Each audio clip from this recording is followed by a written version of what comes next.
And after this hour of our workshop, we want you to know about the various methods for job searching, about the benefits of using the website Minnesotaworks.net, and know the importance of really balancing your internet job searching time with your other methods that you're using and your other tools that you're using for your job search. We want you to understand networking and how to grow your network. And we are sharing tips with you for networking with direct to employers and cold calling. And finally, we want you to understand the role of social media in today's job search process. So today our discussion topics are really going to focus on your specific job boards. So job boards that yield results for you. Don't try to look everywhere at once. At first, during the beginning of your job search, you might check out various different job search boards, but really have a key amount of them that you're going to look on once a day or once every week. And make sure that they are specific to you and your job search for the type of job that you're looking for, whether it be remote and work from home, whether it be a specific industry like manufacturing or finance, or whether it just be a Minnesota specific or a geographic specific type place that you're looking. And remember to look beyond the job title. With a lot of the job boards, you're just going to get oodles of titles, and some you might really need to click on to learn more about what that actually means to that employer. So some jobs you might qualify for may not have the title that you expect. So read beyond just the titles and prioritize what you find. You want to spend time applying for jobs first that you are most qualified for and most interested in. So assess the situation and then prioritize what your plan will be. And then you want to respond immediately when you see a posted position that you're interested in. If you find something that really is, speaking to you, it's got exactly what you need, what you're looking for, and you have what the employer is looking for, read everything about the posting. Go over to the employer's website if you're not already there where you found the job, and read everything about the employer. And then prioritize, okay, what do I need to do for this application and how much time am I going to need? Do use caution when you're using the internet. Putting your resume online increases the chance that you may be contacted by someone who is running a scam. So don't give out personal information without first verifying that you are being contacted by a legitimate company. If it seems too good to be true, it probably is. And if you ever have any questions about this, please let us know. We can help you with that. We will be sending out with the materials, the correct contact information for each location throughout the state. So you'll be able to easily email or call us if you have any questions about, is this legit or isn't it? Finally, applying for a posted position is really only the first step. You need to try to follow up and make a personal connection because this helps you stand out from your competitors. Okay, so Minnesotaworks.net. It is highly recommended for Minnesota job seekers. It is a required item for people who are claiming unemployment insurance in Minnesota. It is free to both job seekers and employers. There's no cost. And it's highly recommended because it has employers who are verified, and the aggregate sites are not allowed to scrape it for information.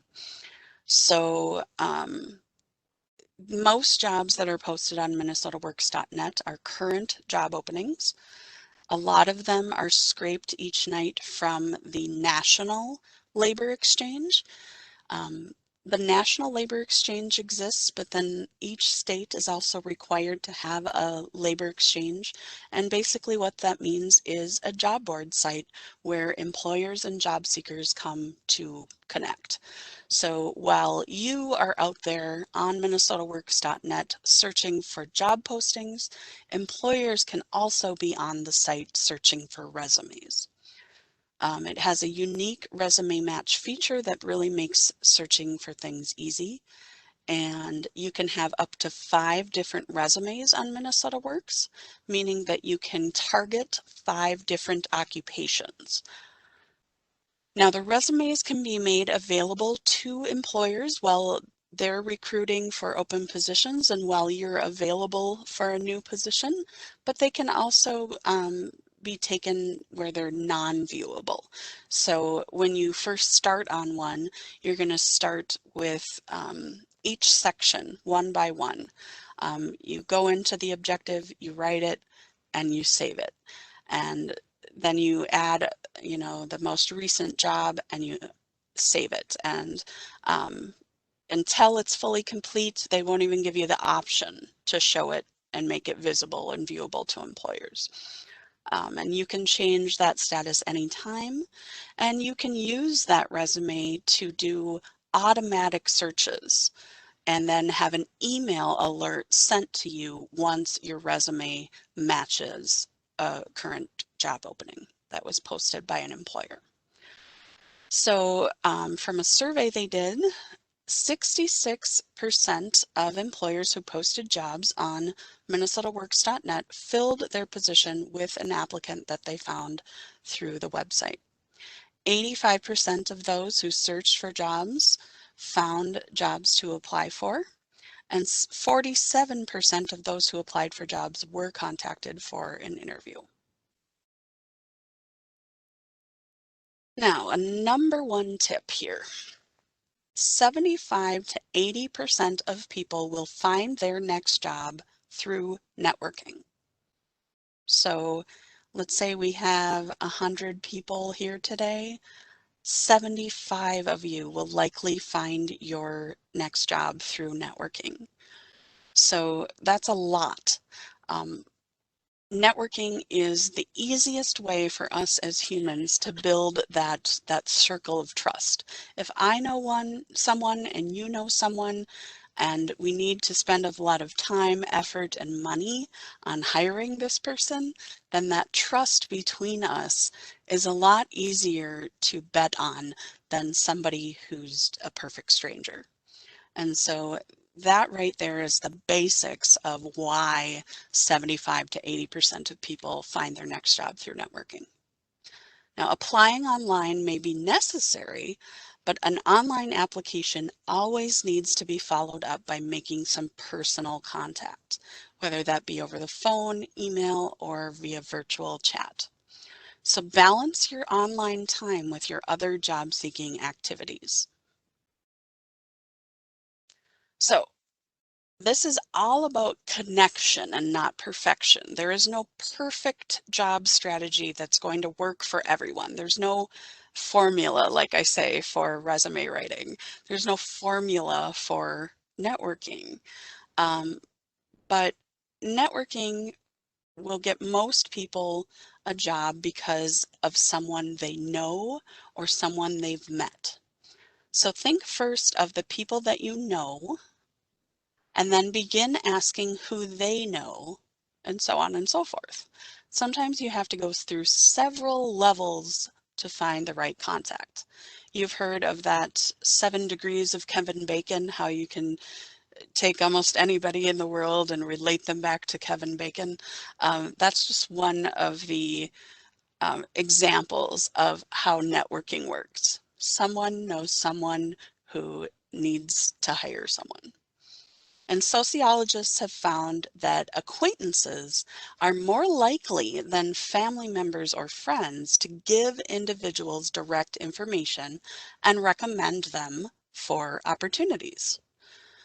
So please type in the chat box now, how many people do you think you know on a first name basis? So how many people do you think you know on a first name basis? Let's see in the chat box. 100, 30, 50, 500. A ton. I like that idea. 15. Oh my, let's talk. 70, 75, 20, 1,000. Hmm. But do I know them well? Diana says. Good question, but remember, the sociologists have found that acquaintances are really more likely to give you more direct information and recommend you. So, um, yeah, if you know their first name, this is a great start, okay?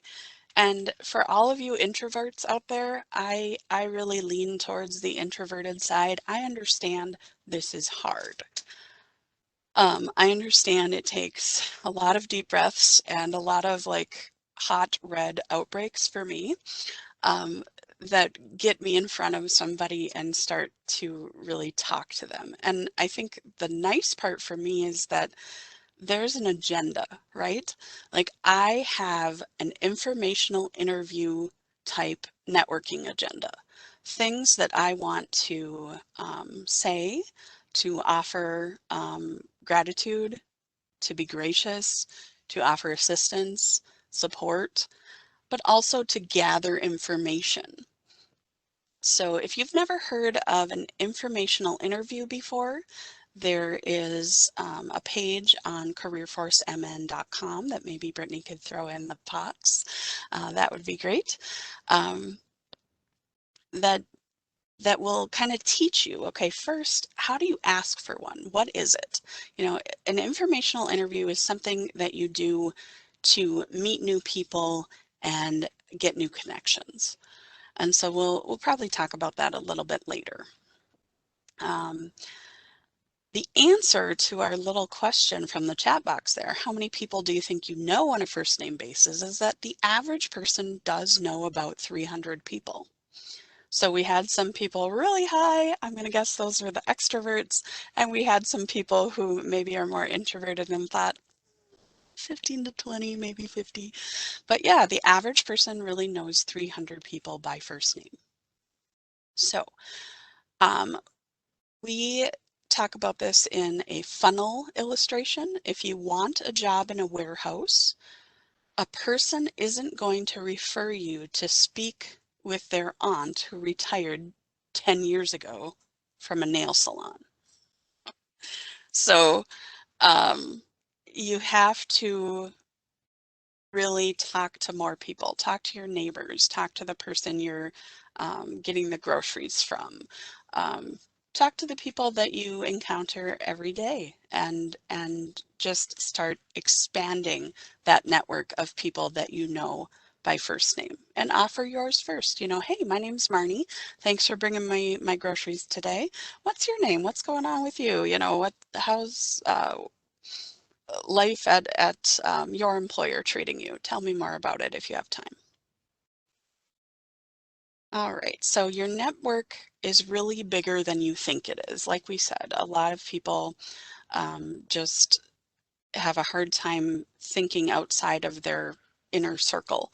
But think outside the obvious and consider really anyone you meet a potential networking contact. So let's say you're kind of feeling like the pandemic and the last year and a half has left you feeling like a hermit. You feel like a shut-in. Join some networking groups. If you go out to the careerforcemn.com website, you'll see there's an entire page about networking events and hiring events. And you can join them by phone, you can join them virtually like this, and you can start making connections in there. And if it starts just with your local staff member from CareerForce, then that's a great idea. But just like in any good informational interview, you always want to ask that person that you meet then two very important questions. What advice do you have for me? And Who else do you think I need to talk to? So here are some ideas on here. Civic groups, a lot of them are meeting virtually, a lot of them are starting to meet in person. If you're not involved or you haven't been involved in the past, now is the time. The Chamber of Commerce is a good place to start if you're not sure where to look. Oftentimes they will invite job seekers to come and speak with them just for the networking reach alone. So contact them, ask if you can join them for their next meeting. All right, so make sure that you do speak directly with the person making the hiring decisions. That's the ideal. If you can narrow down, 5 employers that you'd really like to work for, then start to kind of troll the staff directory or Google articles and try to hone in on who is the department head for a likely place, a role that you would work, and really hone in on those names. And then don't start by asking them if they're hiring when you reach out. Instead, ask them for an interview for an open position. Instead of doing that, try asking them for the informational interview. You really want to stay positive, and you may hear no more than you hear yes. And if we've got any salespeople out there, you know that you have to ask 10 to 12 times before you hear a yes. Unfortunately, job search is one of those times in life where you hear a lot of no.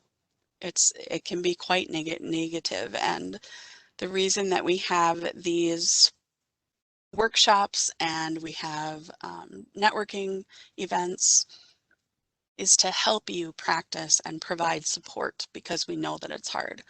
But you really have to kind of fake it till you make it to stay positive sometimes, and really have that self-talk, that pep talk of, I'm going to hear no more than I hear yes, and that's okay. It's just the nature of this game. So now, if networking is not producing the results, then real networking is probably not taking place. So you've really got to ask for help, contact your local career force staff and get some additional pointers and a game plan. All right, some things to note here. Avoid using your cell phone when calling employers. The calls can drop, batteries run out. So a lot of us, cell phones is all we really have. So make sure that you're in a good place with your battery charged. If you know your battery is faulty, have it plugged in. If you know there's a certain part in your house where calls drop, then do not make the calls from that part. And make sure that you're making calls in a good space. I remember not too long ago, we had one of our managers talking about their daughter who was taking an employer phone call next to Highway 10 in their car, and they could just hear the highway traffic going by, and so it was very distracting. Don't do that. If you are going to take a call in the car because it's quiet, make sure that you're on a quiet street. Miss Brittany, what do you have for us? All right, we have some questions. Is now a good time to answer some of those, Marnie? Please. All right, so first one is that someone used to live in Minnesota but is now living out of state. Do you have any job boards that you would recommend to them? Yeah, absolutely. So like I said, nationally, there's the National Labor Exchange.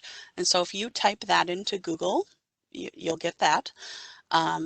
But you should also look for your own state. So state of New Mexico, state of Nebraska, whatever it is, labor exchange. I would also type out state of Oregon job service. Job service labor exchange, those are like federal requirement words. So I think you should get to the .gov type sites that you're looking for to start out. And at that point, then I would call your local staff at that American Job Center, whatever it's called there, um, and and ask them, is there a local, geographically local site that really works for finding jobs in my industry in this area, and really pick their brain about what they believe the best sites for you might be. Very good. And then would you say that networking is more important or less important for all types of job seekers, jobs, or industries? I would say it is equally important because all of them involve humans hiring other humans. Like I said, Brittany and I have worked together for almost 10 years now, and I trust her. I know a lot about her and I trust her opinions, and that's somebody that I've known for a long time. But I've also got acquaintances who I've met through LinkedIn who I know, and I'll say I trust in a different capacity, and who I'm willing to introduce people to because of that relationship that we've forged. And so I think it doesn't matter what industry you're in, that relationship and that, again, that trust, that little, I envision like a gold, trust line, that circle of trust, um, it is something that really helps when you're hiring. Because if you think about it, if you think about it for a minute in an employer's perspective, when you're hiring someone, you're putting forth your time to do all the coordination of advertising a position, getting an application together, then you're accepting them and you're taking all the time to go over them, and you're scheduling time for interviews. And when you finally make that job offer, you've already put in so much time, energy, and money into this person.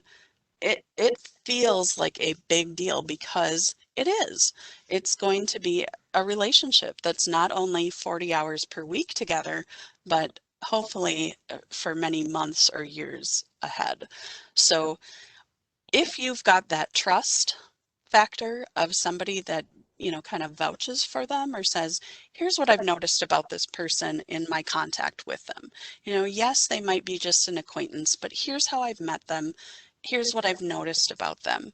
And if you already trust me and think that I'm a good judge of character, then you're more likely to assume, okay, well, her impression of them is trustworthy, and therefore you might make that job offer to that person. Well, and so this is a good place to bring this up. There's been some chat in the chat box about people getting burned before, meaning that they have referred someone that they have trusted that would be a good fit. Long story short, the person got hired and was not a good fit, didn't show up. And just several of those trends being commented in the chat box. So people being hesitant to refer other people for that very reason. What kind of suggestions would you have for those situations? I understand that, and I'm very sorry that's happened to you, but I want you to be the person who is trustworthy and reliable and dependable, and somebody who I would feel confident in referring. And if you are the person who um, maybe let somebody down, then I would do some reflection, some introspection, and repair that relationship, and maybe make some amends. But for yourself, be the person who would be a reliable, trustworthy, honest employee. But I'm sorry what's happened in the past, but we really have to move forward and focus on you and the strong connections that you can make, and that you can convey that that feeling of trust towards your network folks. And, and just my 2 cents here is that the way the job market is now, many employers have started to offer referral incentives to their employees just because it has become such a problem for folks to not show up for work or not show up or just have other human resources issues. And so, if that person is hired that you've referred and they stay on for 30, 60, 90 days, whatever it is, many employers have started to offer that referral bonus for the person that has referred a successful employee. So just my 2 cents about what I've heard about those referrals, because I know it can be a tricky situation. Absolutely. Thanks, Brittany. Any other questions we should hit right now? Um, do you know if there's any job clubs that are for non-vets? Yes. Yeah, Brittany, if you could bring up the careerforcemn.com, and then I think it's like attend an event or um, networking. It's networking events and hiring events. I know I have it bookmarked, and I can flip back and forth and get it here in a while if you can't Yep, find it, but there yep, is a I place got it. out there to find it. I also know that our colleague Paul Sears, and it's spelled just like Sears and Roebuck, Paul Sears also hosts a dial-in teleconference, so it's just over the phone. I actually joined one day for about 10 minutes and it was kind of neat. He's done that, I guess, through the entire pandemic, and he is one of our colleagues down in the Twin Cities. Um, and so if you can't find his event out there, again, know that name, Paul Sears. You should be able to find his contact information on CareerForce. All right. I know that there is a Central Minnesota Jobs and Training Council, I think, hosts a regular, maybe every week, every 2 weeks, I'm not sure, networking event. And they have done that for a while now, so I think it's pretty successful. And they welcome anybody and everybody, no matter where you are, because it is a virtual event as far as I know at this point. Okay, so I'm mindful of the time. It's 10:30 right now, so we're going to push through, and then maybe at the end we will do more questions because I know some of the slides at the end go pretty fast for you. Perfect. Okay, so remember when you're reaching out, before you start a call, for sure, have a script for what you plan to say. I know as a job seeker, um, I had gone to yoga and my yoga instructor said, Marnie, I think you should call this person at Doherty Staffing, and I know her, and I think she'd be a great connection for you. So I called and left a message, and it was awful. I was rambling. I didn't write down a script. I didn't know what I was going to say, and I felt terrible, and it wasn't one of those where I could just like erase and re-record. So I learned my lesson, and so hopefully I've learned it for all of you as well. Have a script for what you plan to say. Write something down, make some bullet points. Um, Research and prepare those talking points, especially if you get 10 or 20 minutes of this person's time. Anticipate the questions that they're going to ask and be prepared with your answers. So knowing yourself, all the things we talk about when you first start a job search, have you taken your interest profile or have you done the match, skills match? To make sure that you know and you can speak eloquently about your own skills. So really doing that introspection work and then practicing it out loud. Let me tell you about my ability to relate to other people. And it helps you to hear how you sound, and it will help you to avoid too many filler words. So that practice is usually in front of a mirror, sometimes with a clock with a second hand. And this is just like practicing for interview preparation. Be organized with your materials. If you've got, a sample application or a saved previous application, so you have all your information together, maybe your transcript, maybe your recommendation letters, things like that. And then dress well and be in an environment that makes you feel professional. So as you're making a call or you're doing a virtual chat like this, dress like you would to meet somebody at a professional environment. And that gives you a little bit more confidence. And really smile when you're talking to these folks, even when you're on the phone. Again, maybe have that mirror so that you can sound happier, you sound like you have more energy. And honestly, if you can stand up, whenever I do these presentations, I stand up because I know that it makes me have more energy. I've tried it both ways, and I definitely give you more energy through the camera when I'm standing. Okay, so social media. LinkedIn is that professional networking site, and it's really like an online Rolodex for you, if anybody remembers the Rolodex. Um, you can apply for jobs through LinkedIn, and recruiters do use LinkedIn to find you as a potential candidate. Now, Facebook and Twitter, they are also social networking sites, but we really encourage you to keep them separate from your professional networking on LinkedIn. But wherever you're posting, always be careful with what you post online. Consider Googling yourself to see what information comes up. And what we have always said here is that you want to use a public computer. And I know that's hard right now, but if you get a chance to maybe call your local library, see if you need a appointment to get in, and Google yourself at that public computer and see what comes up. When you Google yourself at home, you've got all your history and your cache and everything in your computer that tells the computer more about you. And so you're not getting kind of a true viewing of what a stranger would see on their computer. So again, when career force locations pop up and open up, you could do that here. But for now, use your library computer and see what comes up. Make an appointment on your calendar today to try that out. All right, so LinkedIn. There are endless topics in the help section of LinkedIn, and I'm gonna, let's see.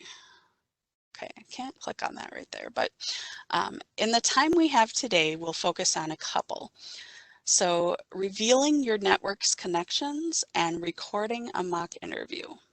Those are the two we're gonna focus on. If you're new to LinkedIn and you would really like to create an account, you can watch a video on our virtual and interactive site that really walks you through the process and gives you some additional best practices. For most topics, LinkedIn has a very robust help site. All right, so we can look at this activity here. We'll have you kind of assess what you're looking at, and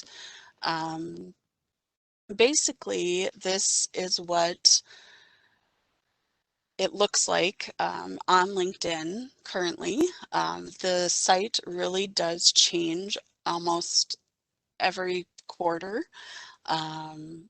and it's very, I don't know, it's a living, breathing site, and so the changes are kind of implemented in phases, and they have, beta testers who are using them, and sometimes they release certain tools just to a certain group of people. So if you're using this as a tool to your to do your job search, then you will notice that it is constantly evolving. So here we've shown that you can put in an employer's name or a person's name, and you'll get the page of the employer. For this one, we did Saturn Systems, and this is out of Duluth. I think Art put this together. And so you can learn more about them. You can go straight to their jobs. You can go to About and you get the website, or you can click right here and get the website. If you have an account, it'll tell you if you know anybody from your school. It will list automatically the people who are listed as employees there, and you can see if you know anybody and you're just not connected to them. And then as you look through the people, and we've kind of taken out names here, you have the opportunity to go ahead and connect with them if they have that opportunity. Sometimes you'll see that their profile is more locked down and you're not able to connect easily with them. A big thing I will do is follow people to start to see what kind of things they're posting, and then maybe connect with them later if I have more of a reason to. All right, I'm really excited about this one. Um, it's it's a great feature, especially for the pandemic, and as we move into more of a video resume or a video world where you have to do a video answer to some screening questions, or when we're all doing these virtual events and we're doing virtual interviews. So this is a great place to do some prep and practice. So whether you've completed your LinkedIn profile or not, the interview prep feature is a tool that you can begin using right now in your account. And we strongly suggest that you begin incorporating your interview preparation into your daily or weekly job search schedule, not just when you start to get interviews on the books. So preparing and practicing before receiving an interview invitation really will help you mentally in the long run. So once you've logged into your LinkedIn account, you can click on the Jobs menu with the briefcase icon from the menu ribbon at the top of their web page. And then once you're on the Jobs page, if it's not already up there, and sometimes these menu items move around, they kind of shuffle, I've noticed. But once you're in there, if you don't already see it, you can click the More menu and you'll find Interview Prep in the drop-down menu that pops up. All right, so then you can slide down and click Interview Prep. Remember that these slides with the screenshots will be with our speaker notes in the email I send to you tomorrow. Now, you'll find 26 common interview questions that are listed on the left side of the screen. You'll also find that if you click the categories button, there's even more questions and question sets for anyone who's prepping specifically for an interview in some different industries. When I first created this, I think middle of last summer, it was just finance or sales industries, but the last time I was over there, there's a lot more information and a lot more interview question sets. So a lot of things that you can practice in. And as you click on each question, you'll slide your cursor back over to the right-hand side of the screen and then scroll down, and you'll find even a free answer framework, some information including a video on how to answer a specific question and some tips. And then at the bottom, or excuse me, at the top of the page to the right of each question, you'll see the question again with a button or two underneath. So you can go ahead and click Practice and Feedback. And then the pop-up can remind you that your practice answers are only private to you, and you will be asked as well to either record a video or just write a response. And if you choose to record a video and turn on the slide button saying get instant AI powered feedback on the delivery of your answer, after recording that video, you will receive counts of your words that you've spoken per minute, any filler words that you said, any sensitive phrases, and some tips on how to answer. So at that point, you can either re-record or retake the video, or you can save that video answer. And again, just a reminder that at this point, it's just private to you. You're just practicing for yourself to see yourself. And then finally, the LinkedIn interview prep feature also gives you the option to request feedback from your connections. So at that point, you would press that button and then you would choose which of your connections. You can search through, so you would type in their name, find them, and click on them. And so after you've done what you can on your own to practice those common interview questions, you can ask someone you know and trust to review your answer and provide you with some feedback. So this is a great opportunity to get outside feedback and perspective, and just one more way that LinkedIn really provides you a way to connect with your network. All right, Miss Brittany, what other questions do we have? All right, we got a lot. All right. One thing I am going to put in the chat box, I was in the middle of typing it there, but tomorrow, the 9th, there is an interview workshop coming up. So how to answer some of those more difficult interview questions will be discussed in tomorrow's workshop, and I'll put the registration link in the chat box here in a second. But some of the questions we have is, what about if you're not in a professional type position? Does LinkedIn work for more working class jobs? This really depends. And I think before advising a specific job seeker one way or the other, I would do some research or ask them to do some research. So depending on what kind of um, industry they're in and what kind of occupation they're targeting, I would look to see if that industry is active on LinkedIn in your geographic area. Because if they're not, then why would you waste your time on there? This wouldn't be a good tool for you. Um, there are other industry websites. One that I can think of is WorkHands. WorkHands is a lot, is really focused on the trades industry.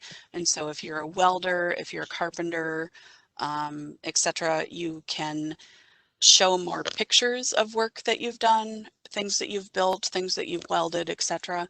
So WorkHands is one that I know for more hands-on folks.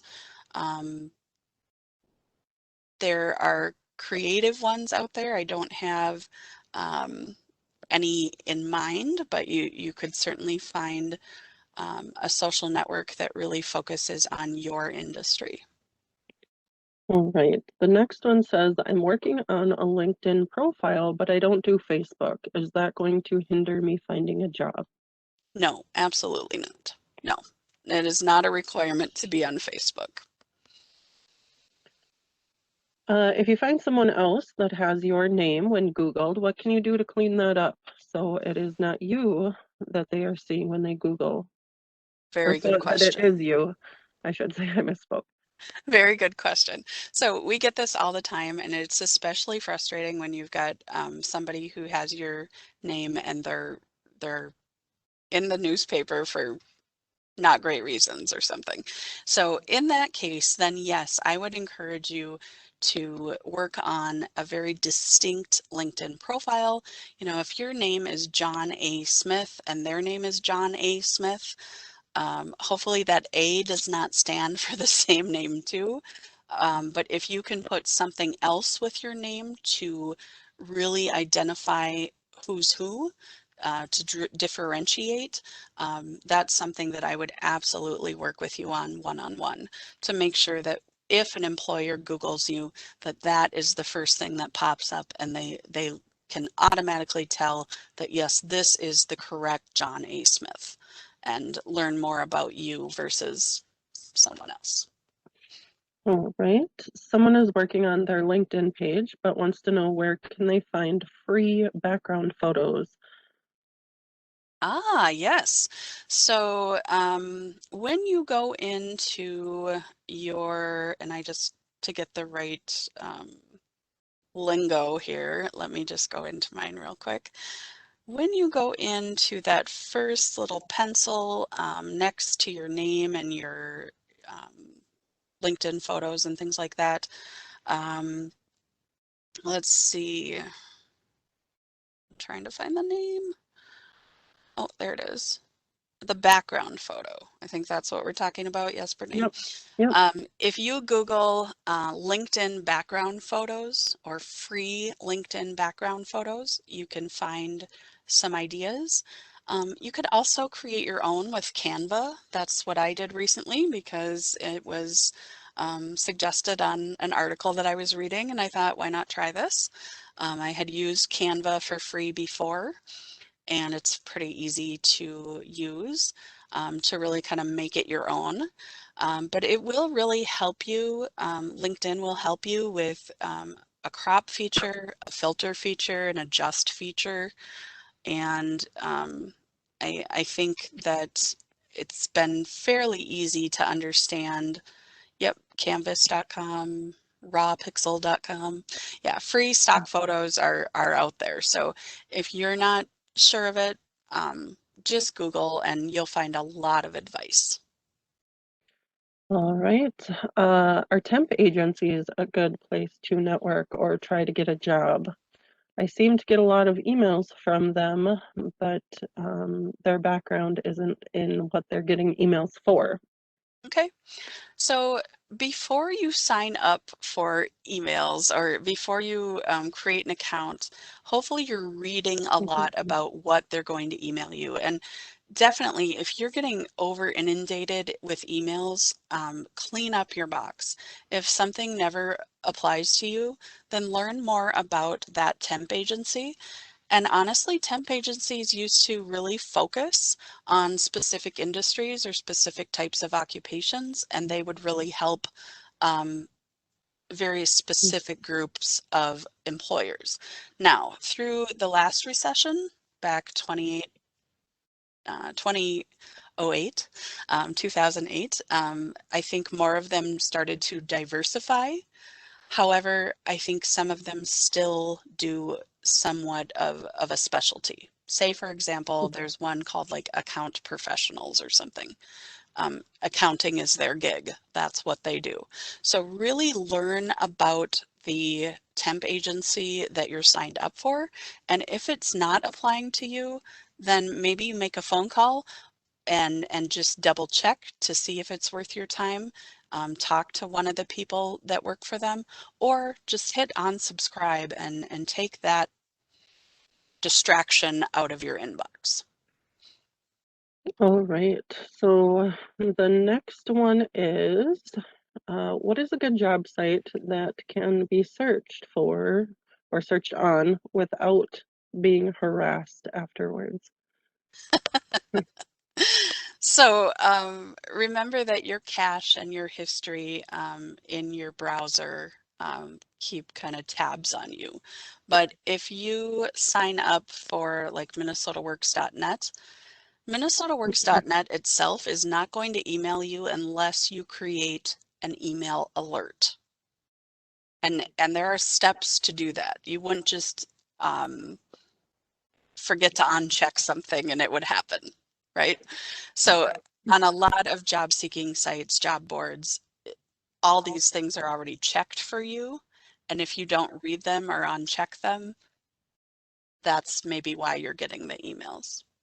Well, and just my 2 cents here is that please keep in mind that most job boards, they're businesses in and of themselves.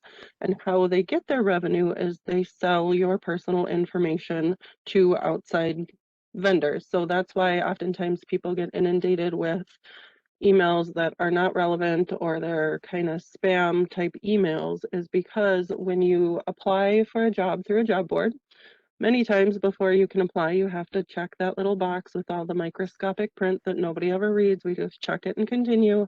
But if you actually read that microscopic print and decode the legalese that's in there, what you're actually agreeing to is they can sell your personal information to outside sources. What I encourage folks to do is if you are on Indeed, Monster, Career Builder, any of those major job boards, if you find a job you're interested in applying in, visit the company's site Yes. to apply for that job. Don't apply through the job board. And so also there's a website called Link Up, not to get confused with LinkedIn, but Link Up, Link. I'll put it in the chat right now.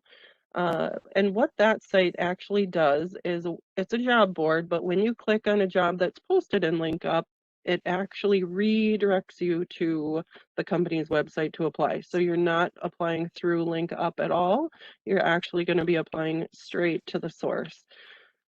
So just my 2 cents there. And again, it's linkup.com. I just put it in the chat. Of course, add the www in front of that. But it's a good source that kind of hopefully eliminates some of those spam type problems we all run into. Thank you so much, Brittany. That really reminds me of a recent Instagram post I saw by one of the remote work influencers that I follow. Her name is Kate something, I think. I think it's the remotenomad.com. And she had posted something about why she tells her customers or her clients not to use the easy apply on LinkedIn. So even LinkedIn can be thought of as a job board.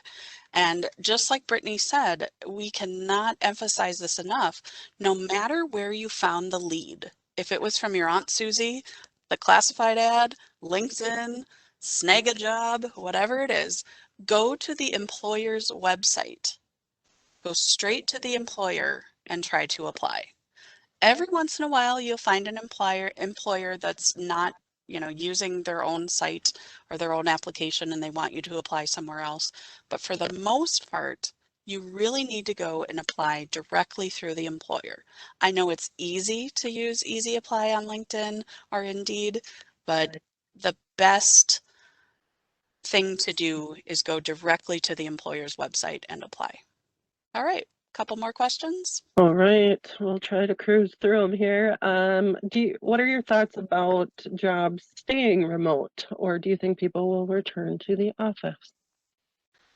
I think it's going to be a smattering. It's going to be all over the place. Hopefully, there's a hybrid for a lot of people, but there are a lot of people who are extroverts and who their philosophy is just that we need to be together physically.